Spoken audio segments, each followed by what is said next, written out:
All right, welcome to Behind the Lenses with Zach and Randy. Today we're talking shop stuff. Okay, at the Midnight Motors stage. Midnight Motors Off-Road Event Center. Off-Road Event Center stage in Bentley, Michigan. Yep. Yeah. Euphorium. So, as a shop owner, I got to tell you something that makes me laugh. Oh, yeah? You know what sucks about being a shop owner? What? About 2 weeks ago, I was about 6:30, 6:45 at night, and my phone rings.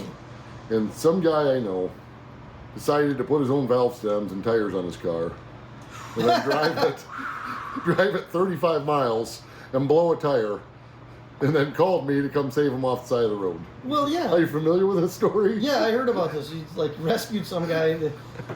No, I bought Amazon valve stems. That was my own fault. Because I have an Audi, and it's got tire pressure monitoring, and I wanted tire pressure light out. And so I was like, well, I'll buy these cheap valve stems that have the same megahertz. We'll see what happens. And we're driving in town, me and my wife, and I'm 80 miles an hour. I set my cruise at 81 everywhere I go. I don't care. On the highway, whatever. I wave at the police. They, hi. So it's dark. I'm like, my car's like starting to pull. I'm like, something's not right. And then I can hear the tire, and I'm like, oh, crap. And I just make it past Beaver Road exit. And I'm like, damn it. I says, how did I get a flat tire? And I pull over, and the valve stem's gone. Now, mind you, it's brand new. I just put it in 4 hours ago. Right. And I'm like, are you kidding me? So I back up the on-ramp, which is a big no-no. I hope I can't get in trouble now for it. Yeah, right. Statute of limitations are up on that right now, so you're fine. I went to another state and everything. You've been in Oklahoma back since then. You can't prove it was me. I back up to the gas station, and I'm like, I don't have a spare tire because that car's got a stupid space. It's not like a space saver spare, but it's a smaller one. And I'm like, are you kidding me? I'm like, so I call our buddy Josh, who's at dinner with his girlfriend or parents or whatever. Friend that's a girl and her grandmother. And I'm like, hey, I'll just wait. And he's like, you're not going to be able, we just started eating. I'm like, okay, screw it. And I'm like, I'll call Zach. I told him he should have flipped the table over and ran out the door. Well, he pretty much I gotta did. go. That's the best part was, I get a hold of Zach, and I'm like, hey, my spare tire's here. Just grab the impact and throw your jack in there and whatever. Yeah, and he came right down. But Josh beat him there from the restaurant. I'm sitting there, me and my wife are just sitting in the car. Oh, he'd been there already? Yeah, we're looking at Facebook on our phones and stuff. Well, I had to leave here and drive 25. Well, I had to back the truck up, load up the tools. I know. Drive to your house, go get some You tires. should have a tool truck for this. I should have a tool truck. I do. I just bought one. I bought a 14. It's in bad shape, but it's a 14. The heck is that thing? One of them Ford Transits. Oh, but it's a little one. Yeah, it's a little Transit. Yeah, city Transit. Yeah, whatever it is, it's a smaller one, the long wheelbase version of it. Yeah. Well, like I said, if you would have had that ready, I'd have had that ready. I'd have been going. Been all right. Whatever. Yeah, but we're sitting there waiting for Zach to show up, and I know it's a half hour, easy half hour plus all the screwing around. I'm not, whatever. Right, I know. And I'm like, what am I gonna do? What am I gonna do? Sit right here. I'm gonna be upset at myself for buying Amazon valve stem. You idiot! Screaming at myself out in the parking lot like a crazy person. Okay, well, I'm glad you bring up the Amazon valve stem thing, because here at the shop, I have had handfuls of people. I don't install customer supply parts. I know. I've had people bring me parts, and they're like, "Oh, just put this on." And the reason I don't do it, and there's a handful of reasons I don't, but I had a guy come in one time. He had bought an O2 sensor for his truck, and he says, "We charge me to put it on." I said, "I don't know, man, $50. I don't know. I'm like, that's all you need done. That's all I need. Okay." No. I pulled it in, put the O2 sensor in, parked it back outside. Truck ran like crap. Yeah, ran like shit. Called him up, said, "Hey, truck's done." He says, "Does it run bad still?" "I don't know. Sure, yeah, it runs like crap." "Well, what's wrong with it?" "I don't know. You just told me to put an O2 sensor in it." So I did. And he's like, "Well, why don't you fix what's wrong with it then?" "Okay, I guess I will. It's going to be this much money." I brought it in, had coils bad, whatever. Yeah. Replaced it all, parked it outside. I charged him, put that O2 sensor in. He come, picked it up, left. About a week later, one of his buddies was in my shop, and he says, "Hey, he's been telling everyone that you screwed him over." I'm like, how did I screw him over? He's like, "He put a part in his vehicle it didn't need." "Whoa, hold on a second." I put the part in the vehicle he asked me to. Yeah, I says, he brought it here, and I told that story, and he says, "Yeah, I kind of figured it was something along those lines." Well, I remember we at the dealership, the dealership life's even different because they're like, "Oh, you want us to work on your car? We'll do whatever." "Oh, you want us to put this Bed Bath & Beyond basket on your car? We'll do it." Right. No problem. They didn't care. I'll never forget it. back to Mike again. Here's the Yeah, So this guy brings his car in, and he's like, I want this part replaced. I want to watch you do it. This is the part that's going to fix my car. I'm going to stand here and watch you do it. Yeah. Okay, so they let this guy out in the shop, which is a big no-no. Jesus. They never should do that. If the technician's cool with it, okay, but it's safety stuff and other things like that, but whatever.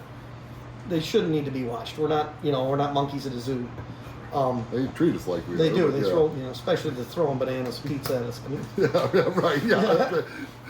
but Throw more so money this at dude's it. standing over him, and he's got his arms crossed. He's sitting there like this, just staring at this guy. And he's like, "You want me to put this part on?" "Yep, that's the part it needs." Okay, puts it on, fires it up. Hey, it still runs bad. Right. And the best part was, Mike.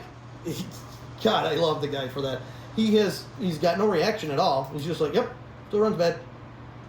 The guy's like, huh? Okay, I'm gonna pull it out. Yeah, And we're like, done here. not even like you want us to look at it, figure it out. Yeah, none of we're that done stuff. here. Nope. Yep, I did what Just you gonna wanted. pull it out. I'll see you later. I was doing way back when we did a lot of intake and head gaskets on 3-4 minivans, Buick Rendezvous, Montana vans, all that Yeah. stuff. And I pulled it all apart, pulled the heads off. I was doing head gaskets, what it was. I pulled the heads off. They were warped, not shocking. Sent them to the machine shop side. They were machining them, and this customer insisted on coming to the shop. It took me a day to tear it down. They had the heads for like a day or two, then about a day to put back, if that, not even a day to put back together. This guy insisted on coming to the shop every single day his van was in there. Yeah. And I get the heads. What's that? Tell them to bring donuts. Yeah, no kidding. So I get the heads back, and they're sitting on the bench, and I get the new head gasket, and I look up, this guy's standing there. He's like, I just wanted to see what was going on. And I put my hands on the course board of the van. I'm looking down, and I says, man, I really wish I knew how this went back together. And he turned around and walked out Yeah. the door, and I didn't see him again until it was done. Yep. Thank God, that's what it takes to get rid of you idiots. Yeah. Well, I remember they did that. I had pulled a dash on an Audi, Oh, fun. and you pull one of them on, and it looks like a car wreck once it's done. And they're like, "Hey, the customer wants to see," and I'm like, "No, no, no." They're like, "No, it's going to be okay," and I'm like, "No, it's not going to be okay." It's not okay. And I'm like, well, they bring this little old woman out, and she's like, "Oh my God, you take as much time as you need. I'm not calling anymore and bothering you guys. Oh my God." And she left. And she was happy with it after it was done, but it was just like, it's like hit or miss, because that's the problem. You can show them what's going on, Right. and they appreciate what you're doing, or they're like, Or they lose it. They lose it, and they're like, I had a guy one time tell me at the dealership, I was like, "Hey, I said, I'm going to have to pull your transmission and the clutch out, fix whatever." And he's like, "You ain't doing that to my car." And I says, "All right, do you want it fixed?" And he goes, "Well, I had this Ford truck. I took it to the dealership.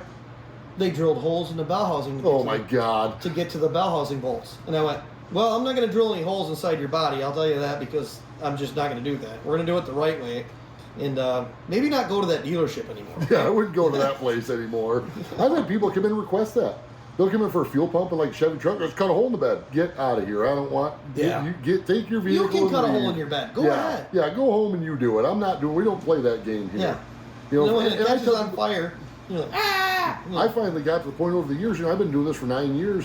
I got to the point where I started telling people flat out, right, if you're not doing it right, you ain't doing this shop. No. So get out. No, there's enough time to do it correctly. There Yes. always is. I mean, even I get it. Some, But people, I mean, I understand people trying to save a buck, but you know what ended up costing them more in the end, anyways. yeah.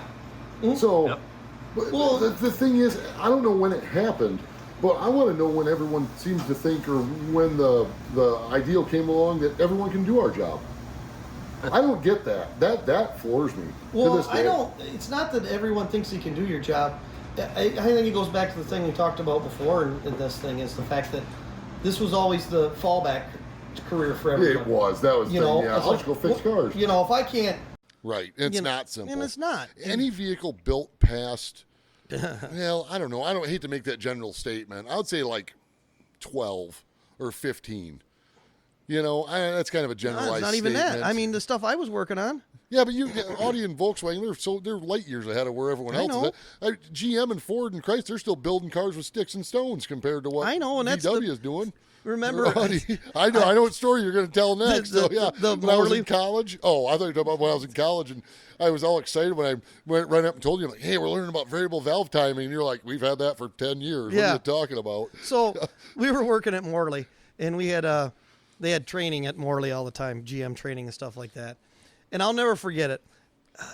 It was can or something. I don't remember. They were like, we got this new high-speed can. The instructor is just building it up, and everybody in the class is getting like this. All these guys, all these guys are seasoned mechanics, every one of them. And they're like, all right. And he says, this applies to everybody in this room except for him, Randy. He said, because everything he's doing we're just getting it. He's done it 10 years ago. Yeah, because that's how far ahead of the game they are. It's German shit. They are. They're just like, oh, you think that's great? We're going to do it with light. Right.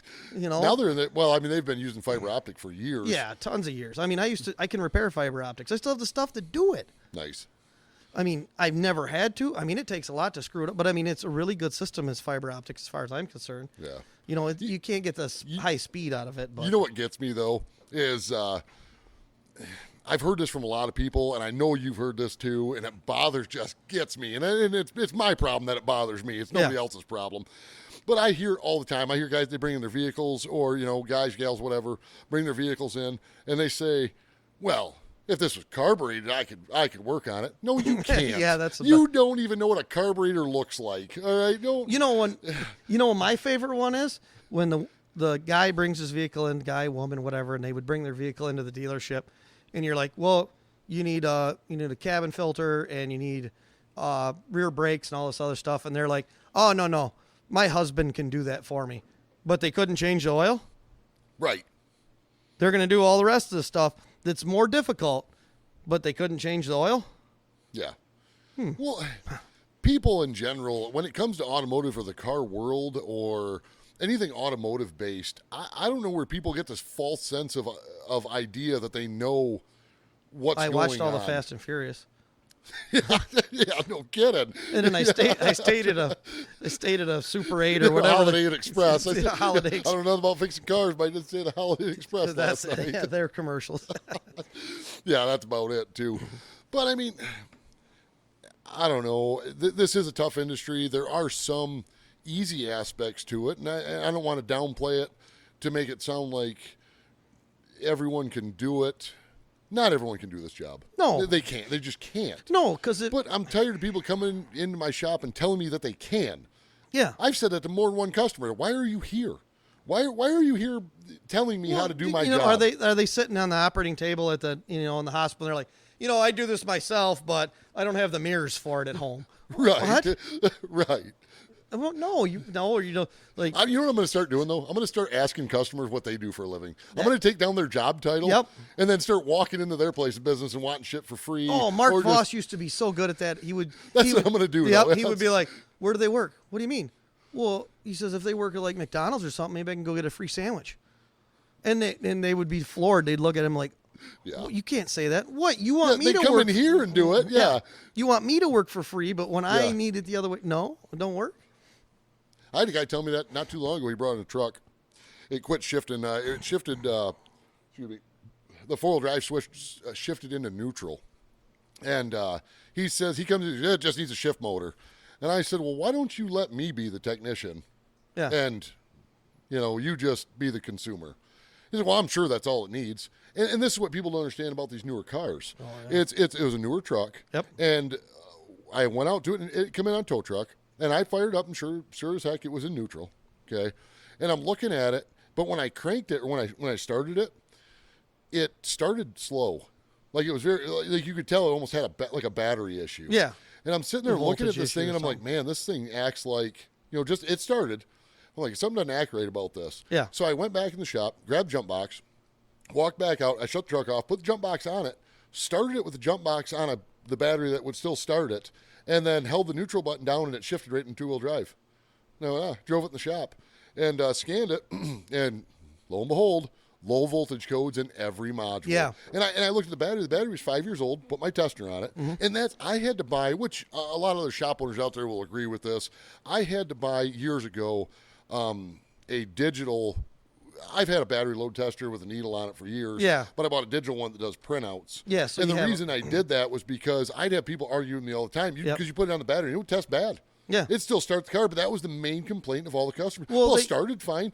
I understand it started fine, but it doesn't have, the capacity. It doesn't have, it's got 12 volts. Yeah. But it doesn't have the cranking amps it needs to do it. Right. Or it doesn't have the reserve capacity it needs to run all these. There's 36 modules in a typical vehicle. Yeah. Roughly. Yeah. And if you have a voltage spike or a low voltage issue, it can cause that module to not come to life or freak out for a moment. Yep. And I tell people that all the time. I've asked that to people, do you have a home computer? Like, especially when it's cold outside. We've been experiencing a bad cold snap here in Michigan. Yeah. I've done more starters and batteries in the last 2 weeks. Oh, it's been ridiculous. Than I've done, and heater mode or dash mode door actuators and stuff. But I tell people all the time, take your cell phone, put them on speaker. Sorry, it was just the Pope. He just wanted to make sure everything's good. Yeah, that's right. Tell them we're good. We're doing all right today. Oh wow, I didn't know what time it was. Tell them sorry we missed him in church. Yeah, I know you have a Christmas party today. I do. I forgot about that. That's all right. But anyways, I tell people all the time, take your home computer or your cell phone and walk out in the cold and pitch it in a snowbank. Yeah. And come back to it in an hour and tell me how it works. Your car's no different. No, and the car's even more susceptible to it because you got ground cables that corrode and other things, and you know they're just. You got going on over there. Somebody's just worried. Yeah. Just somebody's worried. Yeah, Are you enjoying yourself? Stop it. Yeah, stop calling me. But no, and I say that all the time, though. I mean, especially when it's hot outside too. Go same thing. Well, I mean, resistance is a big deal in the automotive industry. Huge. Yeah. Resistance and wiring can cause problems. Like when we were at Morley, I used to get in that argument with people all the time because you'd have, this is a solder connection and this is a butt connector connection. I want you to cut all them solder joints out or cut all them butt connectors out, and I want you to solder that wire together. And I says, dude, stop telling people to do that. And that was a fix. Yep. And the other tech got mad at me, and he says, well, that's the proper way to fix it. And I said, you guys don't get it yet. I says, I get it. GM hadn't been there yet because this was 20 years ago. Right. Or 15. Yeah. How long you been back? 12 years. Okay. 12 years ago. Yeah. 12 years ago, whatever. And I says, you guys haven't got there yet. I says, GM's going to get there and you're going to find this out.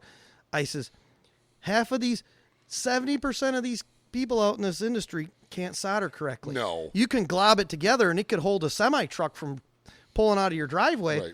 But the resistance is so high in it and it's so sensitive. Yeah. These wires are tiny. I says, you got to watch that. I says, that's the biggest thing. I says, resistance this kills these cars. It does. Yeah. And the thing is, what we need people to understand is that you're basically driving a rolling computer. Yeah, they don't get it. You're driving something that you're driving to the party store. In 1969, they went to the moon with less shit. Right. The moon. Right. They left the planet. You know what, though? Can we need to address something, too. And this is something that's always bothered me. Okay. And I don't know how to fix it. So I'm going to ask you how to fix it because I don't know. Okay. What terminology can we use to differentiate a vehicle that is a crank no start or a no crank no start? And I'll tell you this. I have had, and I've asked people this on the phone, and I don't know. I just had this. Well, okay, so I had a guy or customer, whatever it was, called me up and says, my vehicle won't start. Okay, fair enough. It won't start. You want to bring it in. Okay. Yeah.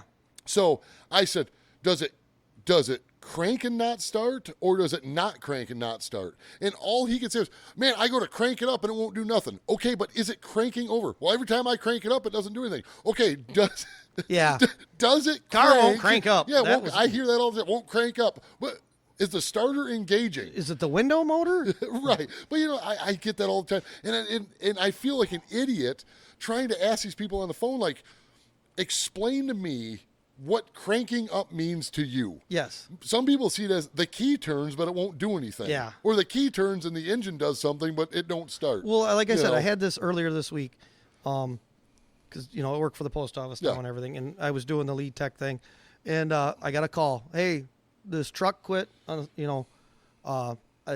knew the carrier well, driver and instructor, I figured had very good knowledge of vehicles. It was like, it won't start. I think the starter's bad in it. I was like, well, all right, we can't tow the thing anyways. I said, get it towed in here, whatever. Well, they dropped it off at the wrong place, so I had to go try to get it the next day. And I'm like, well, I'll take the jump box. We'll go over there. It was a dead battery. Right. Not that it wouldn't crank. That's what I'm And saying. she said, though. like, they told me, I think the starter's bad, which is a problem they have on those because they got a gear reduction starter and it breaks the gear. Oh, and I'm okay. just like, it needs a starter, no problem. But no, it needed a battery. Exactly. Like, Well, I'm getting back to that truck I was telling you about. You know, that guy wanted me to put a shift motor in something that had a junk battery. Yeah. As soon as I put a good battery in it, though, everything come back to life. BCM come and I had to explain to him. And this is the thing: you try to keep it to where you can explain something to where they understand it. Yeah. And what I mean by that is like, because he told me, so I went to shift it into 4-wheel drive and it shifted into neutral. And he's thinking that this knob on his dash is controlling the motor on the transfer case. And it's like, it's not. No. I said, this knob controls a module that tells this other module what to do. Yeah. I said, when you have a freak out moment right there because of a bad battery, it was -4 degrees out that day when it happened to him. I said, when this happens, this is what happens, you know, and I had to explain that to him. And I know that doesn't apply to everything out there, but No, but the problem is, like I said, getting good information. You know, I get it. Some people just don't know. They're like, my car won't start. That's it. And you get it. And I would rather have my car won't start, I don't know, than, well, I think. Right, yeah, right. But okay. the other thing is, 2 weeks ago I had a car come in. I don't understand the diagnostics of other shops. Now I'm not considering ragging other shops. There's stuff that I failed at, and there's stuff that I've done that misdiagnosed vehicles and stuff. Now it doesn't happen every day, but it does happen. If you work on as many vehicles as we work on, you're going to miss one or two. You can't. We're not perfect. No. But I had a car come in. It was a Ford Fusion, and the gal that brought it in said that her exact words were, "When I'm driving down the road, it pulls to the right." And I said, but she's only did it above 60. And I asked her, and this thing, I don't think people are asking enough questions. I don't think service writers ask enough questions. Oh, they usually never do. They never do. But what I'm getting at is I said, so it's pulling? And she goes, well, it more like is a jerking sensation of the steering wheel. And her husband or boyfriend is here with her. He's like, yeah, it's really weird. He's like, it steers great. And he was telling me the story. And then said it had 4 alignments in the last year for this problem. Been to 2 different shops, had 4 align. I said, why are we aligning this thing so much? And she said, because it has this pull. I'm like, but is it a pull? And she goes, well, and then he was telling me, he's like, well, you'd be driving down the road and the steering wheel just like jerk real quick to the one side and then come back straight. Yeah. And I says, well, let's take a look at it. I jumped in the car to pull it inside. They left, dropped the car off with me. I jumped in the car, fired up, go to drive in the shop. You could turn the steering wheel and you could hear something grinding in the steering column. Like, I didn't even have to take it down the road to tell you there was a problem. And I pull it in the shop, and first thing I did was I shook down the front end, make sure there's nothing loose. And you could hear the steering rack, so I had someone come help me. They jumped in the car, steer it back and forth while I stood underneath it. You could hear the inside of the steering rack grinding. Yeah. And it's an electric power steering rack. Yep. Now, Ford has a problem with their electric power steering racks, and I don't know if Ford's just not admitting this to anybody, but I have had multiple Fords, Fusions, Escapes, you name it, above 2014, I'd say, come in with steering wheels locked up to one side because the steering rack decided it was done. Like, they'll be turning the corner, the steering wheel just stop. Yep. And I cannot find a bulletin or anything that even remotely addresses that concern. I mean, we got that problem with the Mercedes. The racks get water in them and they freeze. Is that what it is? They freeze in a spot, and you're like, yeah. Oh, this is great. I can go around the parking lot. Yeah. So I put a steering rack in it. I talked to her. She called me, that was a couple weeks ago. She called me last week, said it hasn't done it since, and she is super happy. But she asked me the same question, and this is why I don't like to dog on other technicians, because there are a lot of smart ones out there. I just don't know how you get. But she says, man, it steers great. It works great. And then, but she asked me the question that I've got asked a lot. How come you caught this and no one else did? I don't know that answer. You know what I'm saying? I mean, maybe I'm more thorough in my diagnostic. Maybe they were brushing her off, or maybe she wasn't explaining it correctly to them. I guess the biggest thing is, if she went in there and says, I need an alignment. That's the thing. We don't know what she was saying to these guys. I mean, because I'm sure she was, because she was telling me the story. Basically coming in, I have a pull issue above 60. Well, Well, I can remember getting them cars like that from other shops and stuff like that, and I'd be like, well, this is what they did, and this, and I don't care. We don't care what they did. We're going to start from scratch. What was the original problem? When did it start? I'm going to go duplicate it. Because if I can't duplicate it, we're not going to go chasing something and throwing parts. You know what really pisses me off, though, as a shop owner? I'll tell you this, is that I'll get cars in here with a problem like that. Now this gal wasn't that way. She was super cool. Her and her boyfriend, her husband, whatever it is, super nice people, and they're real easy to do business with. And but I've had other people bring car in with a problem, and the first thing they say is, I've been to 3 other shops with this problem, and then you find the problem, call them and tell them, hey, it's going to cost us to fix it. And they go, well, these other shops already charged me to fix a bunch of stuff. Well, that's not my problem. Yeah. You know, they're like, why is that so expensive? You had no problem paying another shop $1,000 to screw your car up, but you're going to be mad when I tell you it's $800. Yeah. Why are you mad at me? Yep. You know, take it back to them, make them fix it. You know, I don't. Well, that's the problem. Here we hear that all the time. You get to a point, and you're like, well, I figured it out. I need to be paid for my time, and this is what's going to take to fix it. Right. The other thing is, when it comes to consumers, is, you know, obviously we're in a service industry. Yeah. But I think people are so arrogant when it comes to the car industry, whether it's buying cars, fixing cars, and all this other stuff. Even if you're not in the industry, you have to be a part of it, because if you're driving a car every day, well, you're part of it. Yes. You know. But I think that they have, and I'm trying to find the right wordage for this. I don't want to call them stupid tendencies, but I think they research stuff that actually makes them dumber. Well, you get what I mean, I don't know how else to say it, because they come in thinking that when they're buying a car or having a car fixed, they come in and, I know everything there is to know about this car. No, you don't. You read a few things. Yeah. You know. Well, it was like you run into both sides of the spectrum at the dealership, especially. You got the guy that never read his owner manual, doesn't know anything about the car, and is upset because this doesn't work, and this is how it works, and it's right. Or you got the guy that read his owner's manual back and forth, upside down. He's like, this is how it says it's supposed to work, and it don't work like that. Yeah. And you're like, I understand. But that's the other thing when you talk about sales guys. You know, I'll just come out and say it. Sales guys, they're different. I mean, we're different breed of technicians, but those guys in general are.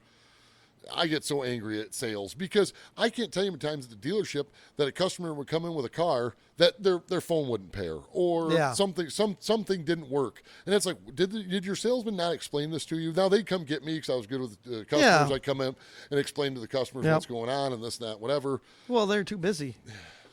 Yeah, taking trips to places. Yeah, because they sold some cars. Yep. Well, they're getting. I'll come out and say it. I don't care. I mean, I don't care how much hate I'd get for even saying this. I used to say it all the time. Sales guys, they're not like they used to be. You know, but they're also trying to. I don't want to run down this path, but I mean, we kind of have to, because we're talking about dealerships and repair and stuff.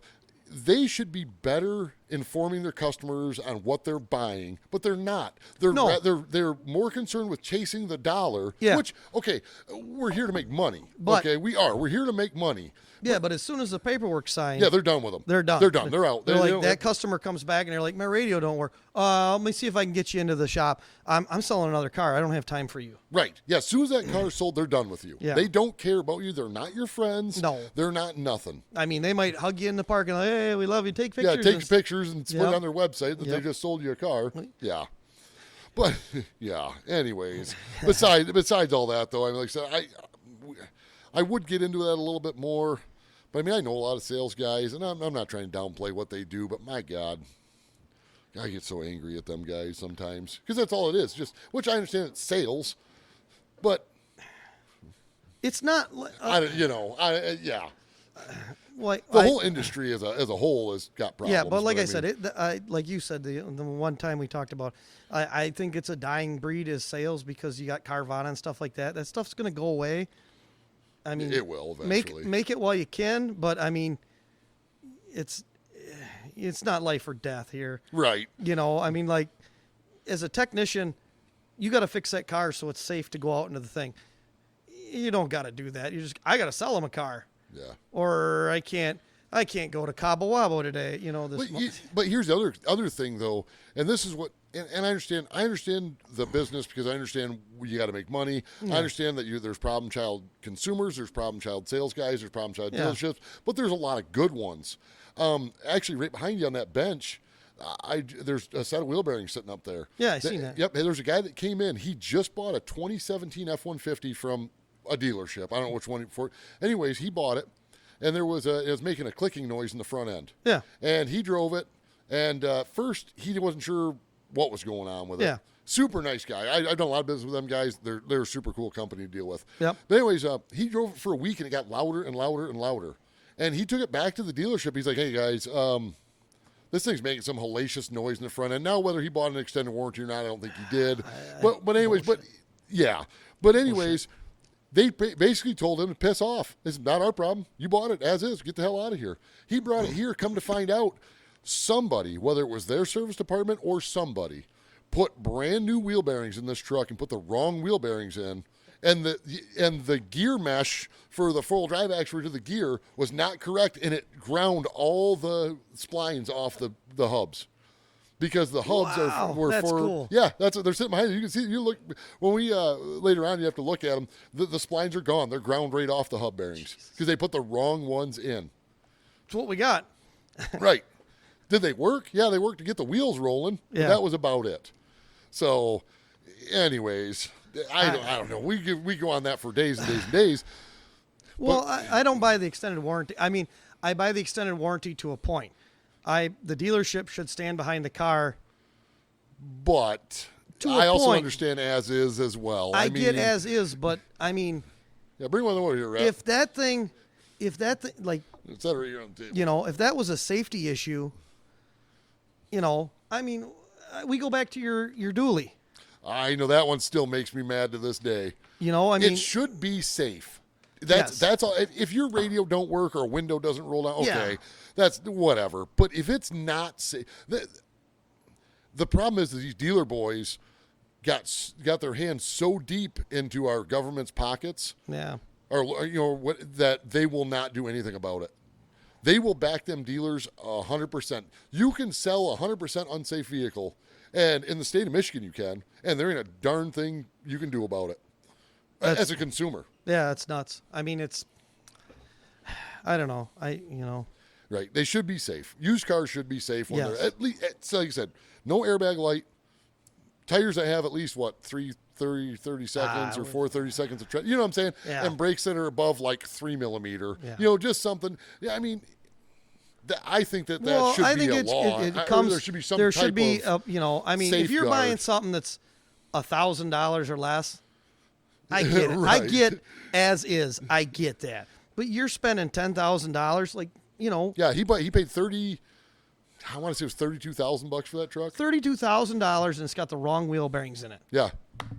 Right. Exactly. Give yourself a hand. Right. I mean, come on. But my question is I don't know if the dealer put those in. I don't know who put them in. There's no paperwork on them. Yeah.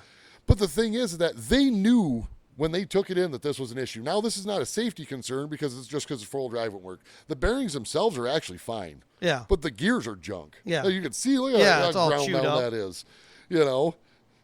Whenever, I mean, I mean, I have a dealer's license. I sell cars. Yep. I do. I sell cars. And you know what? If I were to sit down in a meeting with finance managers and everything, they'd tell you that I'm the dumbest car sales guy around because the cars I'm selling, I go above and beyond on. Yeah. But you know what, though? And here's what bothers me about the dealerships, and this is what makes me so mad about the dealerships, is that they are, for the most part, a one-and-done store. You come to me as a dealer. If I'm a dealer and you're coming to buy a car, I'll get you for every bit I can. If I don't see you again, at least I got you.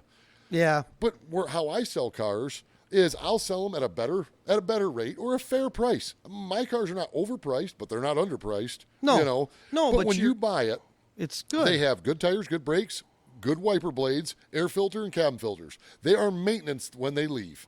That way, and I figured that out early on, as they all should be, because I had one time, I had one problem with a customer, and I made it right away.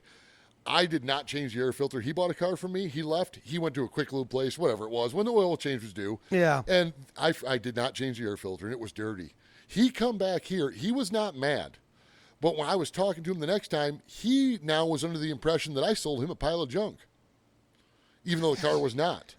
You know what I'm saying, though? Because that's the perception people have of cars. So now when my cars leave, they do.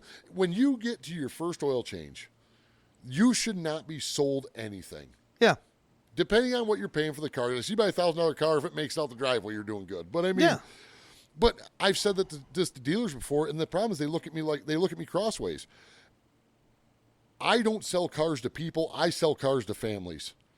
You buy a car from me. We're all family. Yeah, we're all one big family. Well, what I mean by that is that they bring back their aunts and their uncles and this. I get calls. These guys talk about keeping cars on their lot for 90 days. Oh, I've had this car for 90 days. My cars don't stay here past 2 weeks. Yeah. They're gone. Usually they're gone by the time they show up because, and I pride myself on this. I really do. Having a reputation of selling cars where people have come in and bought cars where I've had to beg them to test drive it. Like, let's go test drive this. And they said, well, we know it's coming from you. It'll be fine. I get it. But go drive it. Make sure you like this thing. Before that way. There's no backseats. If you see anything, you can tell me about it. Maybe I missed something. Yep. You know? They come back in. I want to back out of this deal. Let me get with the finance manager. Hang on. Nope. Can't back out. Right. Yeah. It's all me. Right. But I don't understand why dealerships don't have that. And I know why I kind of know why they don't, because they're paying full board each one of their departments to have this done. Plus, these dealers got to pack every vehicle, their $1,000 to $2,000 on top of it. Well, I remember I was buying a car years and years and years ago. This was 20 years ago, off a lot. It was an RX-7, piece of junk.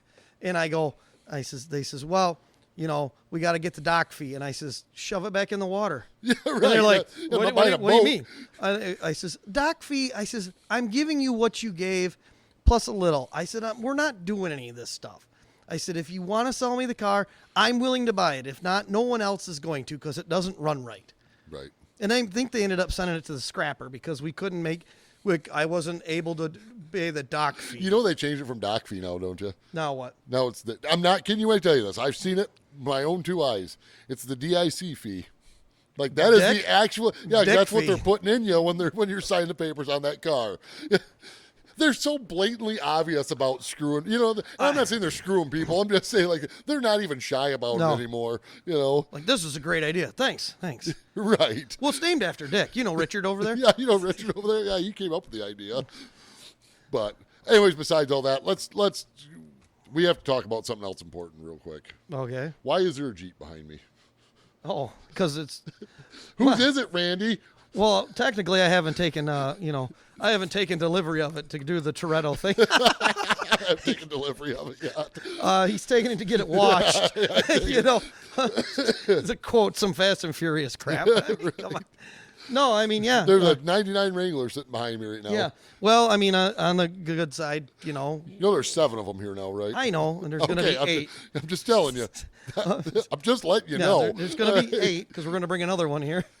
Well, we didn't get a lot of hate on our Jeep video, so I mean, we figured we'd just start buying them. I mean, well, like I said, here's the whole thing. Me and Josh just went to Oklahoma. That was a so you guys just got back from Oklahoma from 2,000-mile round trip. You know, we took your 40-foot trailer, which we could have just took my 30-footer because we bought one freaking Jeep. Bought one. We were going to buy a bunch 2,000 miles, one vehicle. We were going to buy a bunch of stuff. I had all this stuff, and Josh kept talking me out of stuff. He said, "You need to buy something that runs and drives." And I'm like, "I don't want something that runs and drives." I says, "Because I want a project. I want, because we're dumb like that. Yeah, I get it. Yeah, I know. So we were, in all intentions, I thought he was going to flip that Jeep. And he drove it 20 miles, or I don't know, 10 or 15 miles back to the hotel. And then he fell in love with it, I guess, because it's so comfortable for him to sit in it with the big stereo. That's a big stereo. I got in that thing. I couldn't let the clutch out all the way. I could get in this thing because I'm short, but Josh and Zach, both of them are tall. They're inside there. They're like, knees are up here and stuff, but whatever. But so I had made a deal on a Jeep, and we tried to pick it up on the way down because it was 3 hours north of where we were. We had to go by there though. So we made this deal. Josh buys his. We put it on the trailer, and I'm like, man, the trailer is really empty. There's only one Jeep on it. It's feeling lonely. Right.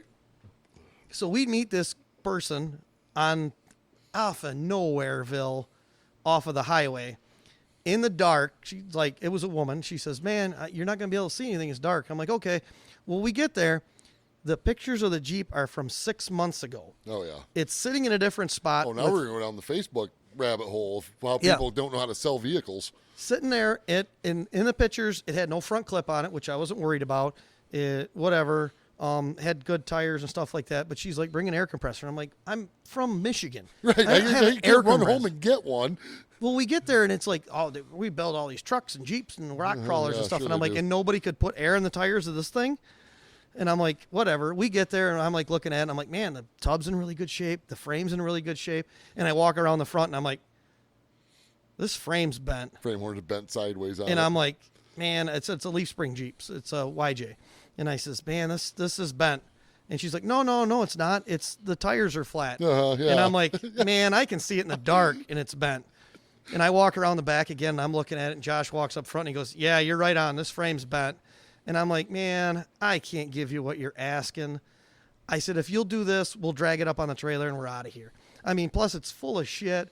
I mean, literally, I don't know if it had more Jeep inside it than on the outside, but it was, but I'm like, she's like, we were going to build a rock crawler out of it. And I'm like, it's bent.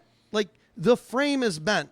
If you're going to build a rock crawler, you need to start with a new frame and, you could use the tub, but I mean, and I was just like, man, I was so disappointed. And then we drove back another 1,000 miles with nothing on the trailer to drive 30 miles to buy a Jeep. Right, buy another Jeep.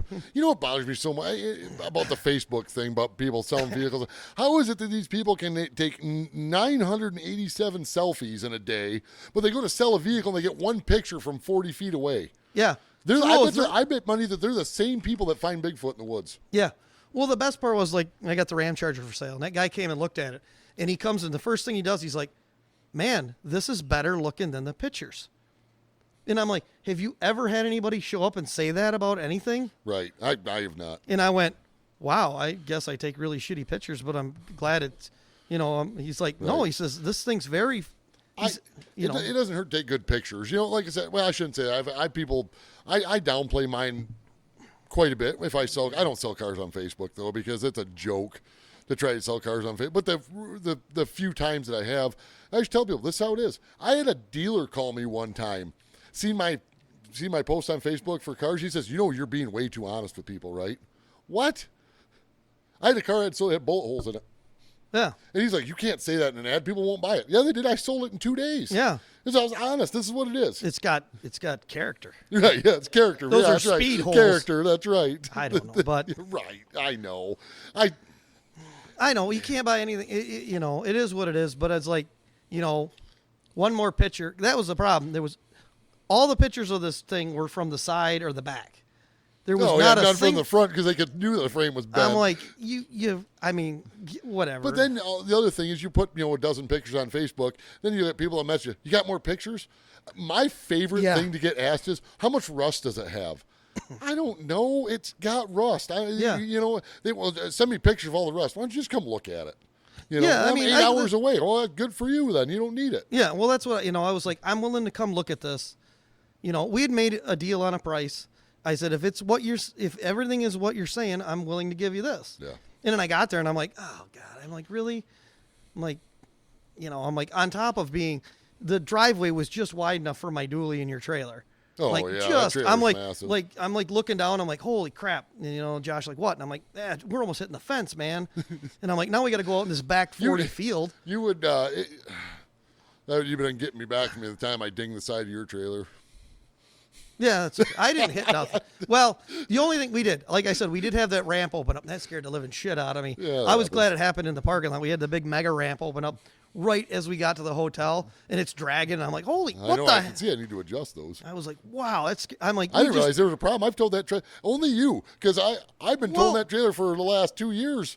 And well, that's the thing. We went 500 miles and it didn't do it. We got off the highway and it opened. Oh yeah. I'm like, what's funny is the last time I was latching them ramps down, I said, man, it's only a matter of time if one of these opens up on the highway. As I'm snapping the thing down. Well, it kind of floors me that, like, your trailer, like, mine's got the bars to, you yeah, mine don't have bars. Isn't that kind of weird? It's got and them just you should have those to, for tension to keep it from rattling. What's crazy about that trailer, too, is you notice that the ramps don't stand up on that trailer? Yeah. I'm going to add the pins and the bars. Yeah, well, to that's it to like I was the telling ramps up. Josh. I'm like, man, I says, we got to be careful what we buy because if, because I was looking at a van, I was looking at excursions, I was looking at all this big shit. And I'm like, if we got to make sure it can fit on the trailer and we can't pull forward and back up onto the ramps. I says, because if there's that much room, we don't need to pull forward. Yeah, exactly. I mean, unless you're trying to get the weight right, Right. Yeah. That trailer does pull nice. It pulled the axles great. are in a weird spot, but I mean, it was, like I said, it was turning a couple corners, getting used to it. Oh yeah, it was something. Yeah, I think it's like 44 foot overall length, but the axles are really far back on that thing. Yeah. So, but anyways, Well, I guess Yeah. we will wrap something up for the day. And Yeah, I got a Christmas party to go to. yeah, so. I don't have nothing to. I don't have no Christmas parties today or nothing. Yeah. At least it's the end of the year. It is the end of the year though. Yeah. I don't know where 25 went, but Yeah. Well, our next one will be next year, won't it? yeah. The next. Well, this this one will come out just after the new year, but we'll have to find some new topics.